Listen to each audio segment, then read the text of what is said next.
Nigel, it's nice to see you in the heart of the European bureaucracy. And I've got a few questions to put to you in the context of what you're going to be talking about on April 25th at the Master Investor Show, which is already hugely subscribed, I think in large part because you're going to be there. I don't believe that, but go on. Do you think that QE, which has recently been unleashed on Europe, is going to work? Not really. I think it's too little too late. Look, you know, we've fused together the north and the south of Europe, and they're fundamentally different. Not just economically, but culturally. They're fundamentally different. And I don't think anything they do is actually going to solve this problem, unless, of course, they did follow the logic, the political logic that was behind this in the first place, and completely politically fuse everything, and have uniform tax rates and transfers of money within Europe. I mean, we can argue that London transfers large sums of money to other parts of the UK, and if Europe was to do that, then perhaps then they can get out of this crisis, but there is not the political will to do that. And certainly there isn't the popular will. I mean, in Germany they would be up in arms if that was suggested. Huge resentment, and I don't think the Germans actually realise already that through Target 2 and through the bailout mechanisms, you know, if there is a major default in the Mediterranean, the Germans stand to lose a lot of money. And this is something that Mrs. Merkel has been somewhat reluctant to tell the German voters. So we're really caught in this sort of vice-like grip of north and south together. It's not working, but actually at the moment both sides are terrified of it breaking apart. One good thing, though, is that the euro has depreciated dramatically over the last year against the US dollar. I mean, that's good news for countries like France, who've really been having a big debate about stucking in a currency that's been overvalued for them. That's true, but of course, whether the euro is strong or weak on the international exchanges doesn't alter the fact that the north and south are still locked together at the same rate. So it doesn't solve that problem. So do you think that we are stuck in very low growth or zero growth in Europe and deflation? I think we are. I think deflation is here, and I think it's difficult to see in the short term how the Mediterranean gets out of that. I mean, we've learned from history how to deal with inflation. You know, the stuff we tried back in the 80s, it works. It's quite painful. It's rather like chemotherapy. There's some horrible side effects, but it does actually work. How do we cure deflation? I mean, the Japanese were stuck in deflation for 20 years. It is a very much more... Well, it's a very much more serious problem. I mean, look, I've always taken the view that economic and monetary union was introduced as a precursor to political union.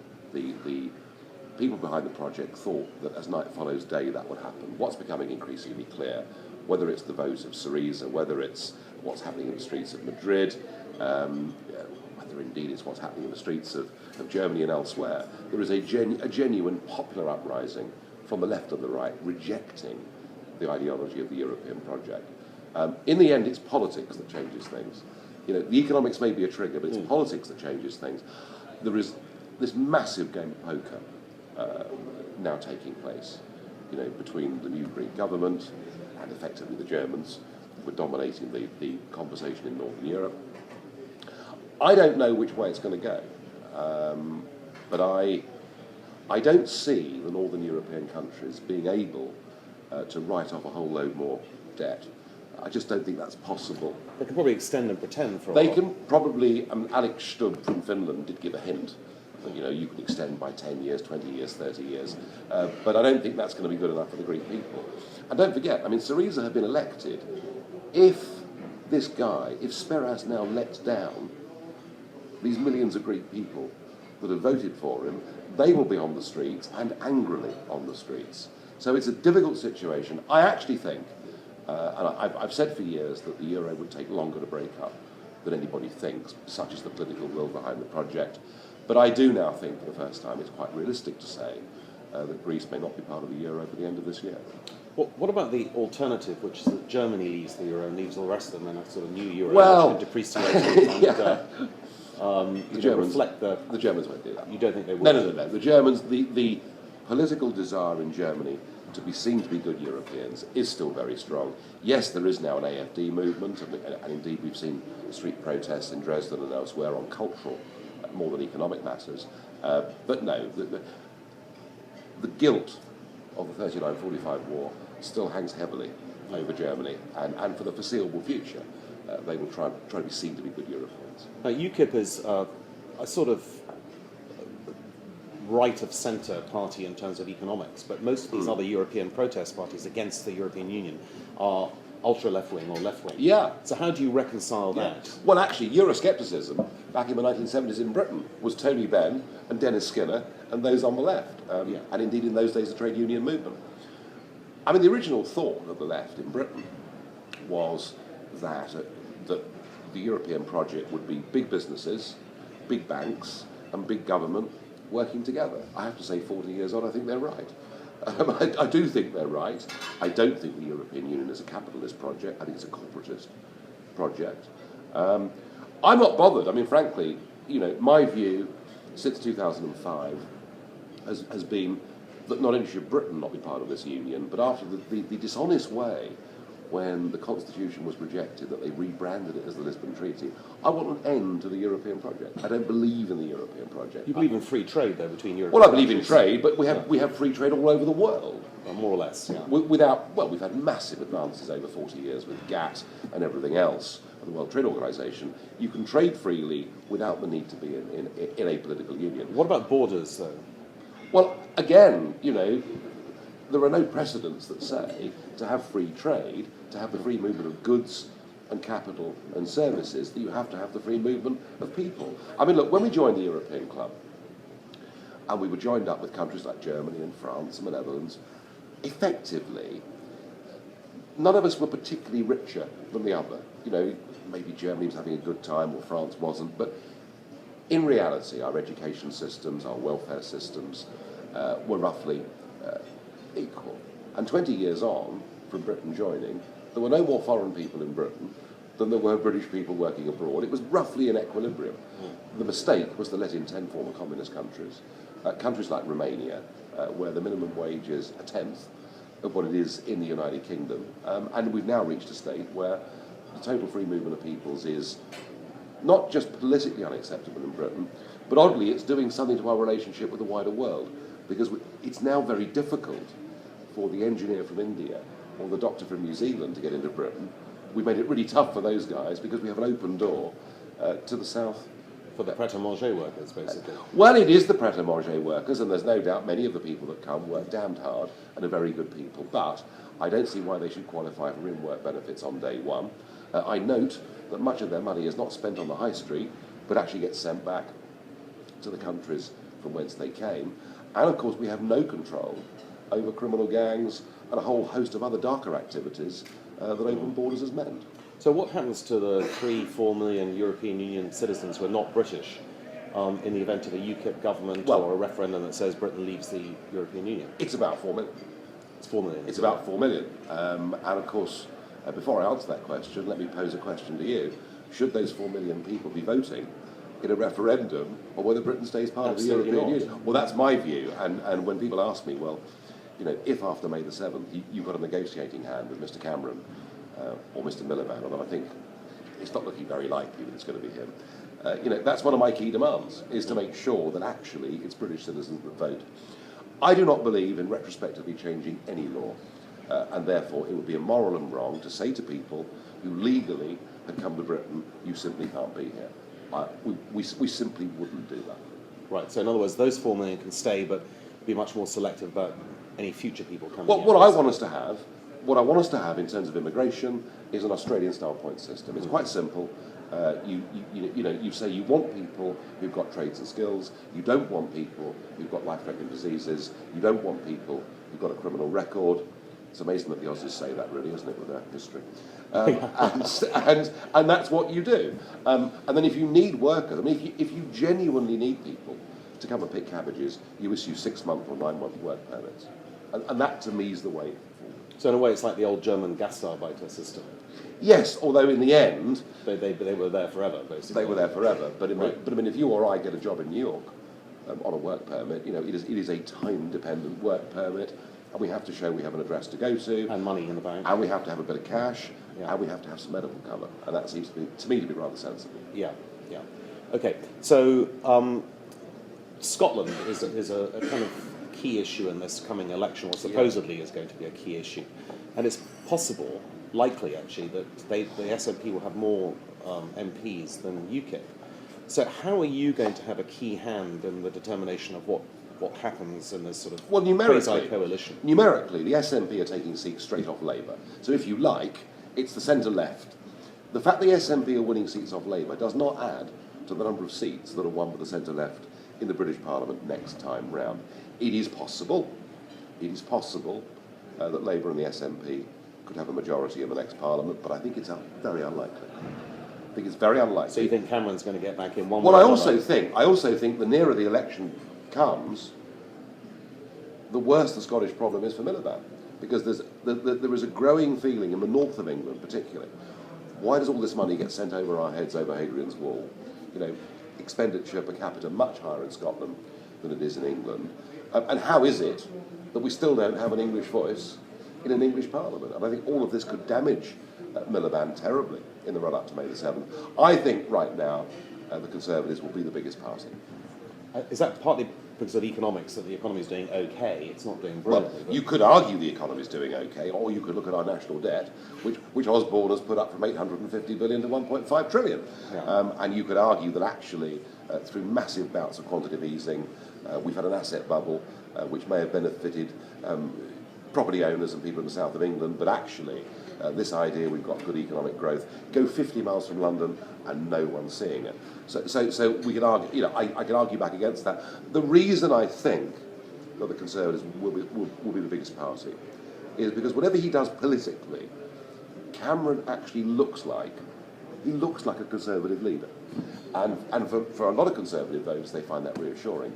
Ed's problem is, I mean, can you imagine Ed on a Friday night going into a working man's club in Newcastle for a drink? You know, I mean, I can't. In his suit. I mean, it just doesn't work. And so you've got a Labour leader who's not connecting with that traditional vote. You've got a Conservative leader who is connecting with middle-class Tories, but has completely lost the support of more blue-collar Tories. So the margin will be very small, whoever gets in, basically, do you think? I think that it is likely that the next government will be formed not of one party, that's for certain, possibly not even two parties, it may be three parties. Including yourselves, possibly? Well, I mean, it's tough to say what UKIP will do. All I can say is that we've been consistently underestimated over the last few years. We are going to win a decent number of seats in Parliament. Whether it's enough on its own to hold the balance of power, or whether it would be parties like the DUP and UKIP, all of that remains to be seen. So how many seats do you think, if you had to guess? If I knew the answer to that, I wouldn't tell you anyway. No. And I'd be down at the bookmakers. But certainly more than 5? I would certainly think more than 5, yes. Yeah. I mean, it's a very hard thing to accomplish, the election of 5 people for a relatively new party, as we know. Because I'm the first past the post, yeah. So do you believe in PR as a long-term strategy for UKIP? I think that, listen, whatever I believe in terms of our electoral system has nothing to do with UKIP. It has to do with engagement and democracy in our country. And I think the first past the post system worked when we had two-party politics. It doesn't work under fragmented politics. And increasingly, the first past the post system is a big disincentive for people to go out to vote. I mean, if you're a high Tory living in Sheffield and it's a rainy Thursday evening, there is not a great incentive to go down to the polling station. So I've always been an advocate of AV+. That, after all, was what Roy Jenkins came up with the Jenkins Commission in the late 1990s. The Germans have this system, 2 ballot papers, and with 1 ballot paper, you get the man or woman that represents the district and keeps that link between the voter and the MP. And with the 2nd ballot paper, for the last 20% of seats, you can vote for an opinion. And that way, they also have a cut-off at 4 or 5%. Yeah. I mean, that's right. To get over the line, you have to achieve a certain number of votes. But what it means is that all opinions, all significant minorities, would have a voice in Parliament. And that would make people vote. So who's resisting that in terms of, is it Labour that's resisting that? All of them. The irony is that the party that campaigned hardest for PR for all these years, the Lib Dems, would now be destroyed by it. And so we face the odd situation where the Lib Dems might get 7% of the vote, but might still get 20 seats. So they're all against PR being introduced in any form at all. And for the Conservative Party, which has been a very uncomfortable coalition. I mean, look, there are 100 backbench Conservative MPs that are more UKIP than I am. You know, but in the same party, you've still got the Kenneth Clarke type wing. So any element of PR and the Conservative Party, basically as we know it, disappears overnight. So, Nigel, why have more people not defected to UKIP from the Conservatives? It takes tremendous courage to defect, or it takes tremendous courage to defect as Reckless and Carswell did, by not just defecting but resigning their seats. I mean, this is this kind of honour in politics is not the sort of thing we've seen for the last 50 years. But they don't need to do it now because we're less than 6 months from the election. That's right. Well, there may be some. There may be some that come between now and the election. I don't know. Politics is tribal. Politics is tribal. And if you're seen to have turned your back on the tribe, people are really very, very beastly to you. And what I've seen over the last few months, I've seen the establishment in Britain closing ranks against UKIP and against potential defectors. And I've got people whose names you've never heard of, who were doing senior jobs, some in financial markets, who, when they dared publicly to say they support UKIP, are told very quickly, now listen, I wouldn't say they get if I were you. Otherwise, we may be thinking about getting somebody else. There's a lot of that sort of thing going on, and I think that MPs fear that if they do come to us, they'll be given a very hard time. So what do you think will give you, not this time, but the next time perhaps, a real breakthrough in terms of getting 50 or 60 or 100 MPs? What will be the big moment? Well, I think there is a collective loss of faith in career politics. Of that, there's no question. People can't distinguish, particularly between the Conservative or Labour brands. And I think what UKIP has to do, we've been very good up until now in establishing what we're against. But it's now for UKIP to establish what it's for. And when you start to tell audiences what we're for, that we see some real policy solutions here that would make us a fairer, more entrepreneurial and better country, then people will come to us in bigger and bigger numbers. I think that 15 will be an important springboard for us, but in reality, probably 2020 is the big opportunity. So you talked about the deficit, and we also, of course, have a big trade deficit. It's 5.5% of GDP, which in the 1960s and 70s would have resulted in a pound down on the floor, and Harold Wilson running to the IMF and so forth. What would UKIP do to address those twin deficits? Well, the trade deficit, of course, is with Europe. Let's just be absolutely clear about this. We don't have a trade deficit with the world. With China, we do. Well, yeah, but small one, relatively. With the overall world, we're pretty much in balance, and with the EU, we're running at a massive deficit. And with Germany alone, it is a huge annual deficit. I think that our approach to trade and business has been wrong. I think we've been far too Eurocentric. And I think that one of the benefits of freeing ourselves from political union is having the ability to negotiate our own trade deals. I mean, Switzerland negotiates her own trade deals. She's got more global trade deals than we've got as members of this customs union. So I think there is a reorientation that is needed in this country towards us being global, number one. And number two, I want to help our manufacturing sector. It is being destroyed by EU energy policy and over-regulation. And you see both the aluminium smelters in Britain close, you see the steel works in Redcar close, you see the cement factories closing. There's now quite a serious discussion over whether refining is worth continuing in the United Kingdom. This stuff all goes to India or elsewhere. Even if you're worried about carbon dioxide emissions, that's a zero-sum game. But you could argue that if the products are made in India and then shipped back to Britain, in fact, the effect of all of this is even higher global CO2 emissions. But not looking at the emissions side, but looking at the sort of strategic side, isn't it better that we are a higher value-added economy and we move away from old-style heavy manufacturing and we sort of produce the equivalent of iPhones and so forth? Well, look, we want to have a mixed economy. I mean, it's madness for any country to be over-reliant on one particular sector. Does manufacturing matter?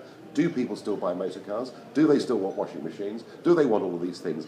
Yes, and they will continue wanting these things. And we have disadvantaged ourselves, not just us. It's happening in other parts of Europe too. An Italian, Mr. Tajani, who was a commissioner in the last European Commission towards the end of his term, said we're witnessing a self-made industrial massacre in Europe. Well, it's happening in Germany, actually. No, energy prices are the highest in the world. At the very same time that the Americans went for shale gas and shale oil, and the Indians and Chinese are mining coal on a vast scale. I mean, building 4 new coal-fired power stations every week between them. We've gone for expensive energy. So let's turn to foreign policy. I mean, a Nigel Farage government, would it be engaged in terms of, interfering in Syria or in the Ukraine or Afghanistan and so forth, or would we be semi-isolationist? No, we're not particularly keen on bombing people unless it's really necessary. Whereas Mr. Cameron seemed to delight.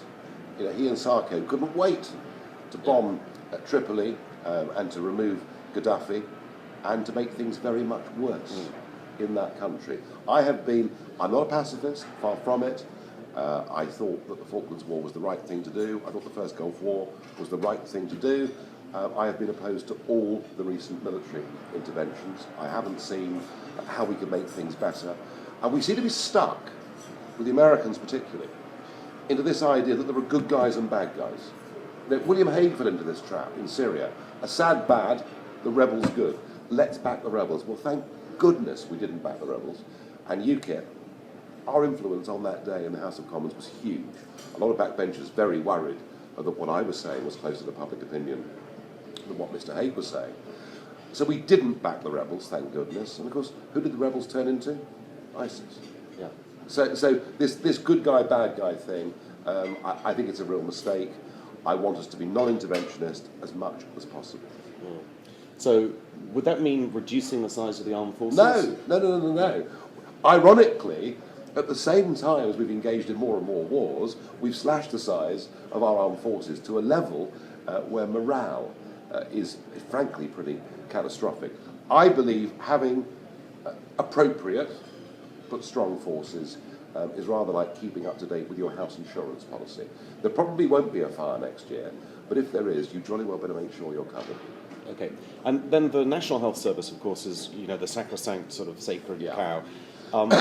It's pretty inefficient by international standards, but all parties say that they're going to preserve the expenditure there. How would you make it more efficient and at the same time keep up the services? There is more rubbish being talked about the National Health Service than any other issue. I actually suspect, important though the question is, by the time polling day comes, the public will be bored to death with hearing all these arguments about who's going to do things best. What do we want to do? We take the view that the National Health Service has not been very well run. It has become bureaucratised more than anyone can believe. A 48% growth in middle management since 1997, 51% of staff not clinically trained in any way at all. And we would like to see a streamlining of the management, and we actually want to see some public engagement. We would like to go for elected health boards, so that members of the public or former doctors or administrators or business people could actually stand for election to run the hospitals and run the budgets. And do you think those work, though, because there's been almost no engagement with the police commissioner? The police and crime commissioners thing hasn't worked, and I accept that. But I think health matters to people so much that they would, yes, I believe that they would engage. And I think we've reached, it's so bad, isn't it, now that we have, we're paying foreign locums £1,800 a day to make up for shortfalls. It's not being properly run. Yeah. I can't pretend to wave a magic wand at this, but nor can anybody else. And it's a bit rich of the Labour Party to claim they're going to save the NHS, when under devolved powers in Wales, we've got the worst health delivery of anywhere in the whole world. And they brought PFI in, which has been ruinous. Well, £50 billion brought in to build shiny new hospitals and a repayment bill of 300 billion sterling. So there's a lot of rubbish being talked about this, but I think we will offer some simple, pragmatic ways to streamline things. So Nigel, you're speaking at the Master Investor Conference a few weeks before the election, and obviously the people there are very interested in savings and investment. What would you do as a Prime Minister or Chancellor or in a position of influence to encourage both savings, which are woefully low in the UK, and investors? Well, quantitative easing has been the death knell of savers. Well, absolutely true. Where's the incentive to save? Well, it's been the death knell of savers who save in traditional forms, in bank accounts and so forth. If you've got assets or whatever, you've done very well. But a lot of savers, if you actually look at the numbers, most savers are saving relatively modest sums of money and feel much safer and happier and more confident being in cash. And then there are the more sophisticated, such as the ones in your audience today. But QE has been a huge disincentive to people saving, and I don't honestly think... look, whether it's quantitative easing, whether it's budget deficit financing, whether it's any of these Keynesian tools, they were not meant, even by Keynes himself, to be permanently part of the landscape. So I think that's got to change. Well, QE is actually now no longer in place in the UK, although we still have. Well, who knows if Osborne got back as Chancellor? Who's to say? I suppose he's supposed to not be able to influence the Bank of England, but I mean, well, I'm not sure I believe that. Right, but would you expand, for instance, ISAs or EIS schemes and so forth? All of those things. The one thing I think one of the big legacies that needs to be changed and doesn't raise an awful lot of money is there's been a big row in Brussels about a financial transaction tax. Well, we still have a financial transaction tax. Stamp duty. It's called stamp duty on equities, and I would like to see that removed. Yeah, very good idea. So that would be something that you would talk to the audience about on April the 25th, removing the stamp duty as an example. Yeah. What about capital gains taxes? Well, I think that reforming taxes at the moment for those who are seen, I wouldn't put taxes up, don't misunderstand me, but I think right at the moment, I think the priority politically in Britain is to get the low paid out of tax. And I think for the next few years, that's where the priority is going to be. Yeah. Would you raise VAT as an example? Well, one thing I am looking at very seriously is the current VAT threshold actually takes in a lot of sole traders. Sole traders who are running companies that were probably not earning more than £20,000 to £30,000 a year. I think there is quite a strong argument to say that if VAT thresholds were raised to about 150 grand, that might actually make more sense. Right. So will you have a whole suite of economic policies by the time of the election, or is it something that's a bit of a work in progress? Yeah, we will. I mean, clearly, one of the things we have to do is to lay out how we see the UK balance sheet, where we see the savings coming from, and where we see future spending priorities, and that is something that we're absolutely clearly going to do. And we also have to have a word for the entrepreneur. There are 4.9 million men and women running small businesses or acting as sole traders within the UK, and you can expect to see from UKIP one or two little helping hands for them. Yeah, I mean, one of the things about the UK is that the interest rates are very low on long-term debt. Would it be a good idea for the government to refinance to the very long end of the spectrum in the bond market, and then to encourage a bit of inflation, because that's the easiest way of getting rid of the long-term debt? Well, actually, the answer is probably yes. Right, okay. The answer is probably yes, because, I mean, as I say, we've literally doubled the size of the national debt, so a little bit of inflation would not be a bad thing for those that come after us. Right. So, I know you won't tell me how many MPs you're likely to have, but we're all obviously hoping that it's a substantial number. But I want to ask you a few sort of questions that have come in from the audience, so to speak. If you were down to your last British pound, what would you spend it on? Very difficult, because cigarettes cost more than that. Quite rightly, in my opinion. But that's a point of disagreement. I'd find somebody with a packet of cigarettes and try and buy 4 of them. And if you had to have a drink with any of the following, who would it be? Cameron, Clegg, Miliband, Jean-Claude Juncker, who apparently is very fond of that, Hillary Clinton or Jeb Bush? Oh, Juncker every time. He's top man. I don't agree with him politically, but I tell you something, he's got a terrific sense of humour. He's a real human being. Right. Very few people in politics. So post-politics, you'll be a friend of his, basically, possibly. I like Juncker. I think completely misguided about the European project, but there we are. Nigel, in the unlikely event that you don't win your seat, would you resign from UKIP and politics generally? Oh, what would you do if you had a disaster? I don't answer questions like that. Oh, we've all had many disasters. Look, it's not going to happen, obviously. I'm heading towards May the 7th, and I expect to succeed. Do you think that David Cameron will be an honourable person in the event of you coming to a deal with him on a referendum timing or the people who are eligible to vote and so forth? Well, David Cameron is part of the establishment. David Cameron is a member of the, he wants to preserve the status quo. So if we ever got to the point of negotiations between us, they would be quite tough negotiations. And they would be sort of legally binding and all that sort of stuff? They have to be written in blood for me to believe a word of it. Right, okay, fine. Who's your favourite political figure, either historically or currently? Well, I imagine it's historical. Well, it has to be Churchill, doesn't it? Not Che Guevara? No, not Che Guevara, or even Russell Brand. No, he's got to be Churchill. Okay, and if you were offered a cabinet position after the May election, which one would you like to have? This is all supposition, I'm in right? politics to try and change things. I'm not in politics to gain rank. That is not what I'm about. No, but I mean, which one would give you the greatest influence, do you think, in terms of... Oh, Minister for Europe would be terribly good, wouldn't it? That is a joke. That is a joke. Yeah, okay, all right. And what is your favourite holiday destination? Goodness. Because you do write a holiday... Goodness me. I mean, I suppose... Not the Isle of Man. It has to be... No, it has to be the Atlantic coast of Cornwall. Fantastic place to go. Oh, Fantastic place to go. Trouble is, too many people, and if you're stuck with school holidays, you can't actually park or move. But it's a lovely place to go. Right. Okay. And your favourite newspaper? Oh, they're all ghastly. Believe me. No, I can't help it. I thought the Express was kind of swinging towards you. The Express have been very good to us. But for enjoyment, I think the Telegraph cartoons are the best. So I always tend to look at the Telegraph first. And I don't look at the political headlines, I look at the Mac cartoon. Oh, right, the Mac one. Not Alex. Well, Alex is great. In fact, all of them, all the Telegraph sketches and cartoons are great.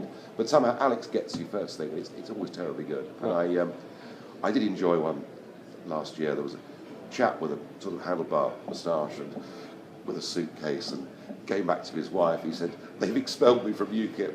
I ordered the continental breakfast." That is very good. That is very good.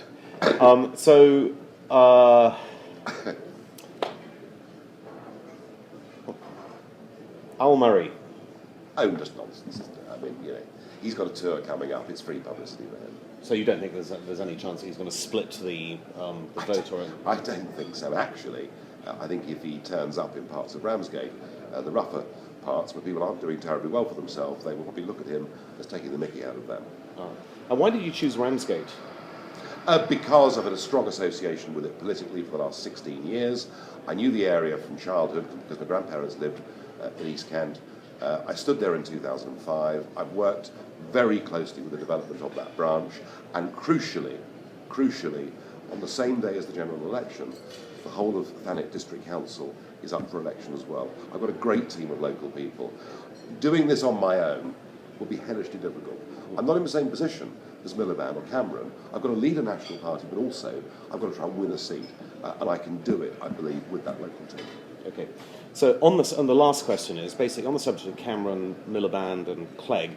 You're the only one who's really had a proper job, as you keep on pointing out. What edge does that give you over them, basically? Well, it isn't just a proper job. I've seen the ups and downs of life. I've had lots of things go well in life and lots of things go badly in life. And generally, I think that we're run by a career class of politicians who haven't really experienced the rough and tumble of life. And certainly in business, you see good times and bad times. And I honestly think, I genuinely believe, that I've got more chance of having a conversation with ordinary folk than they've got. So how are you going to get that message out to people? What do you need? Do you need more money? Do you need more boots on the ground? Do you need better people in UKIP? It's all of those things, obviously. It's all of those things. In terms of this election, what do we need? I think the others will do our job for us. By squabbling them. It's the first ever Parliament with a fixed date. January the 2nd, the first working day, they came out predictably, on cue, lobbing artillery shells at each other. I think they are both now run, these campaigns, by American/Australian spin doctors. They are going to be overwhelmingly negative, and I think there's a chance for UKIP to come through towards the end of the campaign, through the smoke of battle, with something positive and distinctive to say. So can you believe that the Greens are at 7% in the opinion polls? Well, they've been puffed up by Cameron. Deliberately? Quite deliberately. He's been very successful. He's managed to wreck the TV debates, and he's put the Greens up a few points in the polls. Wreck them by having 7 people as opposed to just 3 or 4 of you, basically. The broadcasters wanted to have 4. Ofcom backed up that decision and said 4 was the right number. Cameron went for the Greens. The broadcasters backed down. It's now going to be Uncle Tom Cobley and all. And it's just a sort of recital of policies, and that's it. There's no proper debate. I just don't see. I will do my best, but I don't think it's going to be very exciting. Well, thank you very much, Nigel. We'll see you on the 25th of April. You certainly will. At the Islington Business Design Centre Master Investor Conference. Thanks a lot. All right, good.